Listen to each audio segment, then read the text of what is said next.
The Lotus Sutra, Volume 1. Hello, everyone. Welcome to this episode of the podcast provided by the Buddha's Practice Incorporated of Australia. Today, I'm here to share the essence of the first chapter of the Mahayana Lotus Sutra. We often say the Lotus Sutra is for becoming a Buddha. So, what is a Buddha?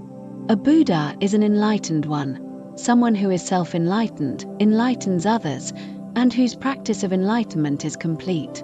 The ultimate goal of the Buddha is for all sentient beings to become Buddhas. 1. A solemn assembly. The sutra begins by depicting a very solemn assembly. The Buddha was on Vulture Peak near the city of Rajagriha, together with 12,000 great bhikshus, who were arhats who had extinguished their afflictions and attained freedom of mind.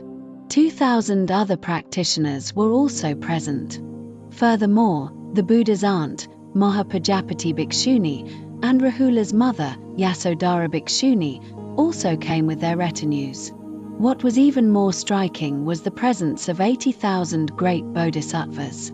They had reached a state of non-retrogression on the path to Buddhahood, were eloquent, and were able to turn the Dharma wheel to guide sentient beings, having planted deep roots of goodness with countless Buddhas. 2. The Buddha enters Samadhi and miraculous signs appear. Surrounded by these sages, bodhisattvas, and celestial beings, the Buddha taught the sutra of innumerable meanings to the bodhisattvas. After finishing the teaching, the Buddha sat in the full lotus position and entered a profound state of samadhi, his body and mind completely still. At that moment, a series of miraculous signs occurred. All beings in the assembly felt an unprecedented joy and, with a single mind, gazed upon the Buddha. What was even more incredible was that the Buddha's brow emitted a beam of pure light. In this light, the assembly clearly saw existence in other Buddha lands, as well as Buddhas speaking the Dharma, practicing bhikshus and bhikshunis, and even the scene of beings building precious stupas for the Buddha's relics after his passing. This light was not just a visual display, it was the highest form of teaching. The Buddha was not just teaching with words, but with his divine powers, directly showing the assembly the true reality of the Dharma. 3. Maitreya Bodhisattva's doubt and request for the Dharma. Faced with these unprecedented auspicious signs, Maitreya Bodhisattva wondered, what is the reason for the Buddha manifesting such rare divine powers by entering samadhi? The assembly was also full of the same doubt, unsure of whom to ask. Maitreya Bodhisattva knew that Manjushri Bodhisattva had served and made offerings to countless Buddhas and must have witnessed such sights before. Therefore, on behalf of the 4 groups of disciples, he requested the Dharma from him.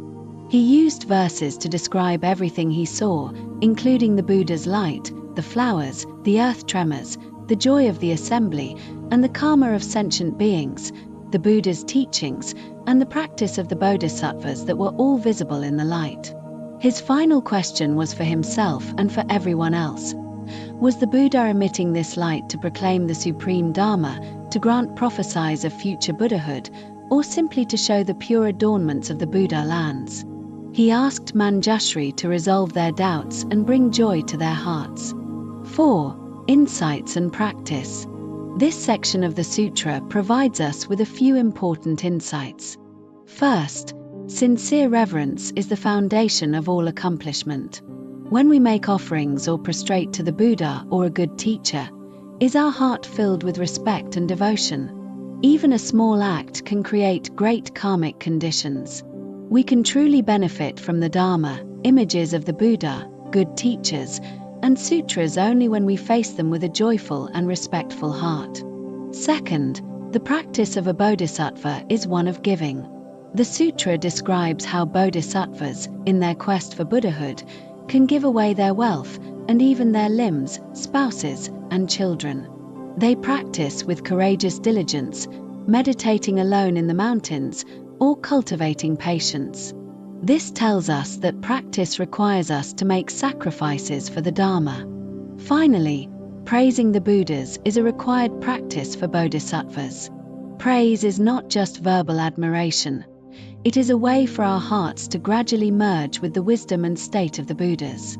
This is a crucial step for anyone on the Mahayana path. The preface of the Lotus Sutra not only presents a grand assembly but, through the Buddha's divine powers, allows us to glimpse the vast world of becoming a Buddha. I am grateful for your listening.